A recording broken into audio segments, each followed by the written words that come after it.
Welcome sa Eli and Epoy's Hydroponic Farm. Ayan guys, good morning. Ayan, sinusukatan natin ang bawat downspout. Ang pagitan niya ay 8 inches center guys, center dun sa butas. So ayan, sinukatan muna natin, then binutasan na natin.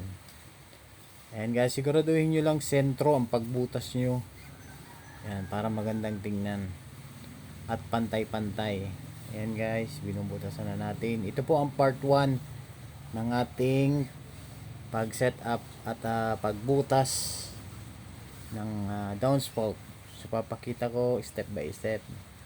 Ayan guys, ang pambutas natin ay 3 inches ang laki. So kailangan natin ng drill bit. Ayan guys, drill bit natin isa-isa.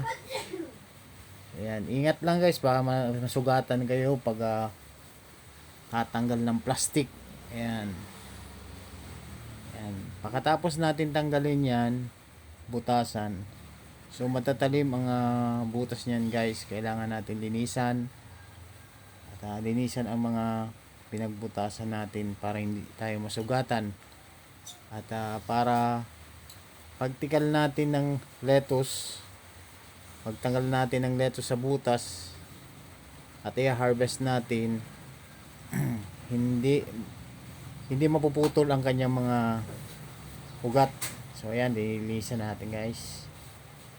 Ayan, so change outfit tayo guys.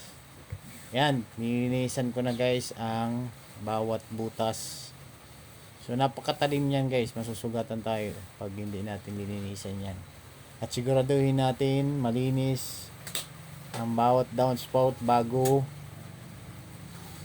takpan yung bawat dulo, kasi magbabara yan guys sa ating mga tubo pabalik dun sa ating reserba ng mga nutrients. Ayan guys, iniisa-isa na natin. Ayan, so kailangan linisin.